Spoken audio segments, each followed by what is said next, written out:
Good morning student, welcome back to English grammar class. Today I will teach you about tense. I will teach about present tense. Present tense जिन्हें हम हिंदी भाषा में वर्तमान काल के नाम से जानते हैं, आज मैं उसके बारे में आपको समझाती हूँ। जिन वाक्यों के अंत में ता है, ती है, ते हैं आदि शब्द आते हैं वे हमारे कौन से सेंटेंस होते हैं, इसकी आइडेंटिफाई होती है, वे हमारे दैट्स कॉल्ड प्रेजेंट टेंस। अब है आपका now read rule of tense. Rule of positive. Positive जो टेंस होते हैं उनका रूल क्या होता है, देखिए। फर्स्ट ये आपका मोस्ट इम्पोर्टेंट है, सब्जेक्ट वर्ब की फर्स्ट फॉर्म प्लस एस या e s plus object. Note I we you they and plural nouns के साथ वर्ब की फर्स्ट फॉर्म का ही यूज़ किया जाता है, इसके साथ एस या ई एस का प्रयोग नहीं किया जाता है। क्लियर? फॉर एग्जाम्पल जैसे मैं आम खाता हूँ, अभी मैंने आपको बताया था जिन वाक्यों के अंत में ता है ती है, तो आप इधर आया है आपका ता हूँ, तो इससे आपकी आइडेंटिफाई हो जाएगी कि हमारा सेंटेंस प्रेजेंट इंडेफिनिट का है।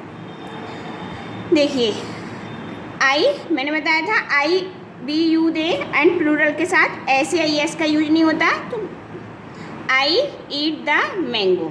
नेक्स्ट है आपका पक्षी आकाश में उड़ते हैं। देखिए लास्ट में ते है, इससे पता पड़ रहा है कि ये आपका प्लूरल भी है और प्रेजेंट इंडेफिनिट का सेंटेंस है।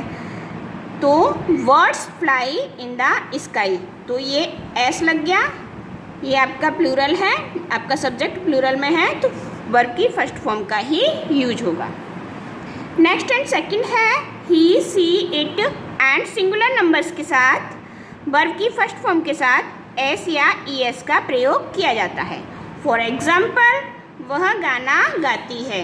देखिए ती है, she sings a song, he she it and singular, तो यहाँ पर आपका सी आया तो वर्ब की फर्स्ट फॉर्म के साथ एस हमने ऐड कर दिया, तो ये आपका हो गया प्रेजेंट इंडेफिनिट।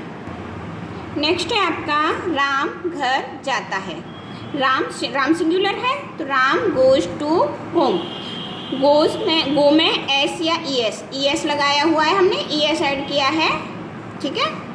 नेक्स्ट है आपका रूल ऑफ नेगेटिव, जो हमारे नकारात्मक वाक्य होते हैं उनका नियम। सब्जेक्ट प्लस डू या डज, सब्जेक्ट के अकॉर्डिंग हम डू और डज का यूज़ करेंगे, उसके बाद नॉट, फिर वर्ब की first form plus object.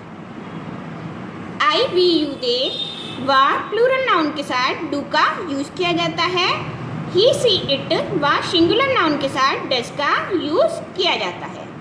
For example हम बाजार नहीं जाते हैं, तो वी के साथ डू का यूज होगा, वी डू नॉट, उसके बाद रूल के अकॉर्डिंग नॉट वर्ब की first form plus object. We do not go to market, कुत्ते रात में नहीं भौंकते हैं। द डॉग्स, ये हमारा प्लूरल में आ गया, तो अभी प्लूरल के अकॉर्डिंग हमारा डू यूज होगा, do not barks at night. That's clear? वह घर नहीं जाती है। देखिए वह सी, ती है गर्ल्स है, सी डज नॉट, सी के साथ does not go to home. Next है आपका रूल ऑफ इंट्रोगेटिव, प्रश्नवाचक वाक्यों के नियम।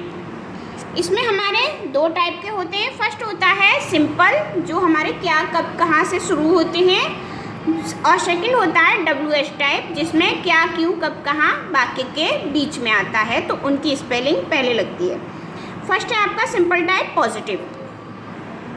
लुक एट डू या डज, सब्जेक्ट के अकॉर्डिंग हम डू और डज का यूज़ करेंगे, सब्जेक्ट वर्ब की first form plus object and question mark. Negative में डू डज सब्जेक्ट और नॉट हमारा हमेशा सब्जेक्ट के बाद में ही प्रयोग किया जाता है, वर्ब की first form plus object question mark. Second है आपका डब्ल्यू एच टाइप, जिसके बारे में मैं अभी आपको बता रही थी। तो देखिए फर्स्ट में हम W H type word use करेंगे, जैसे किसी में क्या है तो व्हाट, किसी में क्यों है तो वाई, किसी में कब है तो व्हेन, उस प्लस डू या डज सब्जेक्ट के अकॉर्डिंग। प्लस वर्ब की first form plus object and question mark. Negative में हमारा WH type verb, do does, subject, और सब्जेक्ट के बाद हमारा नॉट आ जाएगा, वर्ब की first form plus object. For example, क्या मोना स्कूल जाती है? तो देखिए ये हमारा क्या से शुरू हो रहा है, इसकी स्पेलिंग हम नहीं लिखेंगे, जाती है, क्वेश्चन पुटअप किया जा रहा है, तो मोना, मोना हमारा सिंगुलर है तो क्या आएगा, does, does Mona go to school, और क्वेश्चन मार्क। सेकंड है, क्या वह खाना नहीं पकाती है? नेगेटिव आ गया तो डज, सी सब्जेक्ट, सी हमारा सब्जेक्ट है तो सब्जेक्ट के अकॉर्डिंग डज, सी नॉट, मैंने बताया था सब्जेक्ट के अकॉर्डिंग हमारा नॉट लगेगा, does she not cook the food, that's clear, and question mark. WH type में देखिए, क्या तुम अपने कपड़े क्यों धोते हो?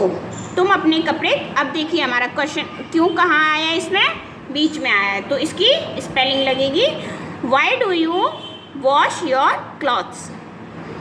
पक्षी आकाश में क्यों नहीं उड़ते हैं? Why do the birds not fly in the sky, and question mark, that's clear. I hope you will be understand all rules, please right note down in your notebook. अब आपको इसकी कॉपी बनानी पड़ेगी और जो मैंने वर्क आपको समझाया है मैं इसका PDF भेज दूंगी, वो आपको कॉपी पे नोट करना है। Thank you.